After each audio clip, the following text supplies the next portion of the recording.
بات یہ ہے کہ آج کا جو دن ہے خاص طور پہ، ویسے تو ظاہر ہے 27ویں شب گزر چکی، یہ جو دن ہے نا بنیادی طور پہ، یہ دن کرن ایکچولی تجدید عہد وفا کا دن، تجدید عہد وفا، اور یہ بنیادی طور پر ان لوگوں کی قربانیوں کے ساتھ عہد کرنے کا دن ہے کہ جنہوں نے اپنا خون اس دھرتی کو پلایا ہے۔ میرا ماننا یہ جو دن ہے نا یوم پاکستان کا، دیکھیں لارڈ ماؤنٹ بیٹن نے تو 14 اگست طے کی تھی نا، قدرت نے 27 رمضان طے کی۔ سبحان اللہ، ٹھیک ہے، قدرت نے 27 رمضان طے کی، اللہ تعالیٰ کی جانب سے تحفہ ملا ہے 27 رمضان طے کی۔ قدرت نے جمعے کا دن طے کیا ہے، سبحان اللہ۔ قدرت نے رمضان المبارک کو چنا ہے، قدرت نے اس پاکستان کی بنت رمضان المبارک کے ساتھ اور 27ویں شب کے ساتھ رکھی ہے۔ اچھا، ایک طرف تو ظاہر تحفہ خداوندی قرآن کا نزول ہو رہا ہے، اور دوسری طرف اللہ کی طرف سے یہ پاکستان کی صورت میں ایک تحفہ ہمیں عطا ہوا، اور میں پاکستان کو، اب مجھے کوئی ریجڈ کہے، کوئی مجھے آرتھوڈاکس کہے، کوئی مجھے دقیانوس کہے، سو واٹ کہتے رہے، مجھے اس کی کوئی غرض نہیں۔ یہ پاکستان دراصل رسول کریم صلی اللہ علیہ وآلہ وسلم کا حکم ہے، یہ محبت رسول صلی اللہ علیہ وآلہ وسلم ہے، یہ حکم مصطفیٰ صلی اللہ علیہ وآلہ وسلم ہے۔ اور علامہ قمر صاحب تشریف فرمائے، میرے بزرگوں کی طرح ہیں، ان کو پتہ ہے میں اس موضوع پہ بڑا بلند بات کرتا ہوں، یہ خواہش مصطفیٰ صلی اللہ علیہ وآلہ وسلم ہے۔ اس خواب کا بھی پھر تذکرہ کرتے ہیں۔ اچھا، اب کیوں، اب میں بتاتا ہوں نا آپ کو کیا ہے۔ دیکھیے، ان کو کیا معلوم تھا کہ جس وقت وہ ڈائلنگ کوڈ دے رہے تھے یو این او، ہے نا، تو وہ ہندوستان کو انہوں نے دیا 0091 اور پاکستان کو دیا 0092۔ ان کے تو خواب و خیال میں یہ بات نہیں ہوگی صاحب کہ انہوں نے کیا دیا ہے، ایکچولی انہوں نے نہیں دیا ہے، قدرت نے ان سے یہ کام لیا ہے۔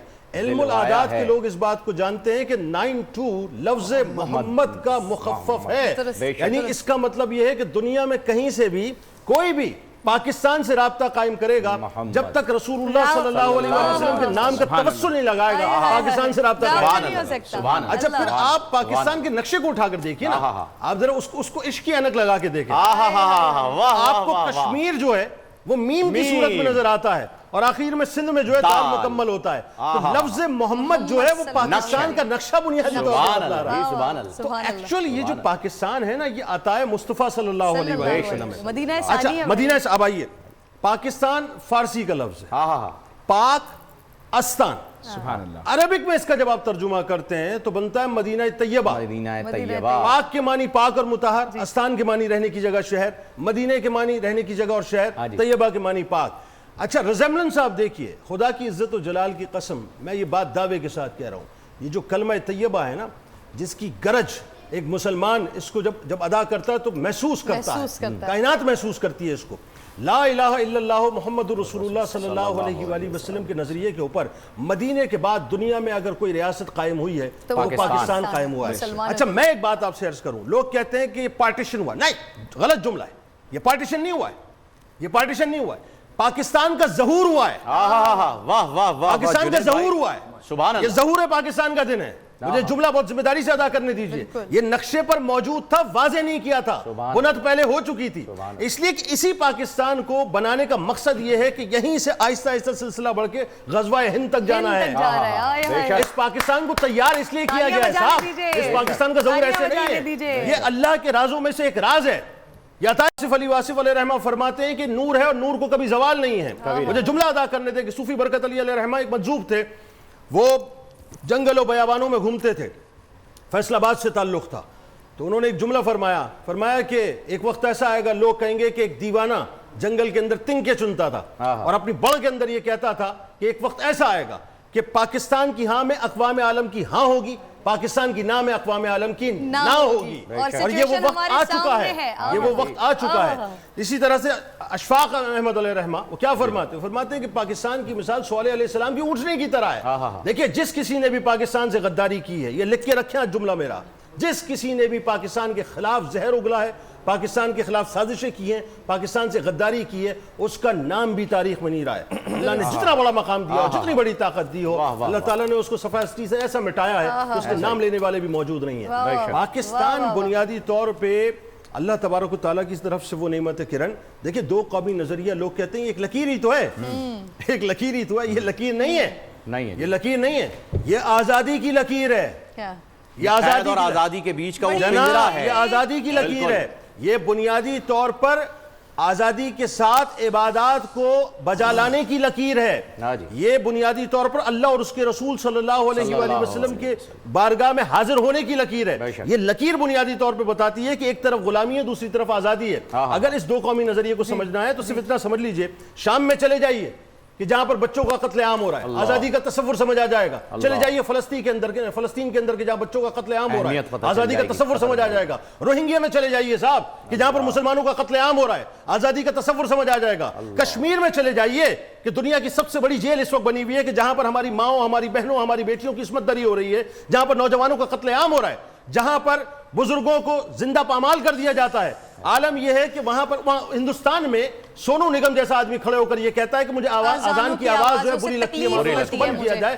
تو آزادی کا تصور یہ ہے کہ آپ کو یہ پتا ہے کہ اس وقت میں بیٹھ کر افطار کا پروگرام کر رہا ہوں پاکستان کے اندر, پاکستانیت کی بات کر رہا ہوں, اسلام کی بات کر رہا ہوں, اللہ کی بات کر رہا ہوں, قرآن کی بات کر رہا ہوں. جب چاہتا ہوں اٹھتا ہوں, اللہ کی بارگاہ میں سجدہ کر لیتا ہوں. اس سے بڑی آزادی اور کیا ہوگی؟ دو قومی نظریہ بنیادی طور پر آزادی اور غلامی کا فرق ہے. اگر سمجھنا ہے تو ہندوستان کے اندر جا کے دیکھیے صاحب کہ جہاں پر انہوں نے ہندوؤں کو اور مسلمانوں کو کوارنٹین کے نام پر جو ہے وہ علیحدہ کر دیا, علیحدہ کر دیا. جہاں پہ آر ایس ایس کے ہنڈے اور جنتا دل کے ہنڈے اور بی جے پی کے ہنڈے یہ بتاتے ہیں کہ ہمیں بنیادی طور پہ ہندوتوا کی طرف جانا ہے, تو 2021 تک ہم مسلمانوں کو ہندوستان سے نکال کے ایک طرف کر دیں گے, اکھنڈ بھارت کے تصور کے لیے, مہا بھارت کے تصور کے لیے. تو بات یہ ہے کہ بنیادی طور پر اکھنڈ بھارت کے تصور کے لیے 2021 میں اس پلان کی کمپلیشن کے لیے مسلمانوں کو نکالنا چاہتے ہیں. آپ نے ایک بات کہی ہے نا, پلیز ذرا مجھے تھوڑا سا ذرا بتانے دیجئے, کہنے دیجئے. آپ نے کہا بڑی خوبصورت بات کہ پاکستان کسی کے ساتھ کسی نے غداری کیا ہے یا پاکستان کا کسی نے برا سوچا ہے تو اللہ نے اسے صفحہ ہستی سے مٹا دیا ہے. تو وہ ایک ہے نا بے حس جنگلی پارٹی کا سربراہ, کیا نام ہے اس کا, مودی. ذرا دھیان رکھیں, غور سے سنیں کہ یہ کیا بات ہو رہی ہے, اور آج یوم پاکستان پہ بات ہو رہی ہے. آپ ہمارے ساتھ ہیں, آپ ہمارے ساتھ طویل وقت سے ہیں, افطار کے بعد تک ہے انشاءاللہ. پرنور سحر اور ذکر خدا, نبیوں کی مدح سرائی.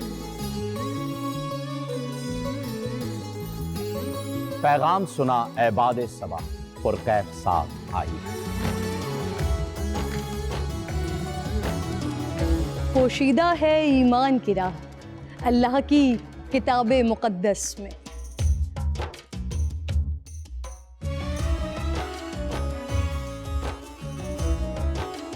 بس غور و فکر کا در ہے کھلا, حکمت سے سجی اس محفل میں. ہے لب پہ دعا زدنی علم, روشن ہی رہے یہ سارا جہاں. رم جھم رحمت کی گھٹا, ہر ایک نے ہدایت پائی. نعمت اور برکت سے سجا افطار و سحر کا دسترخوان. ننھے پھولوں نے مل کے کہا آج روزہ کشائی ہے. رمضان المبارک کی خصوصی نشریات رمضان میں بول.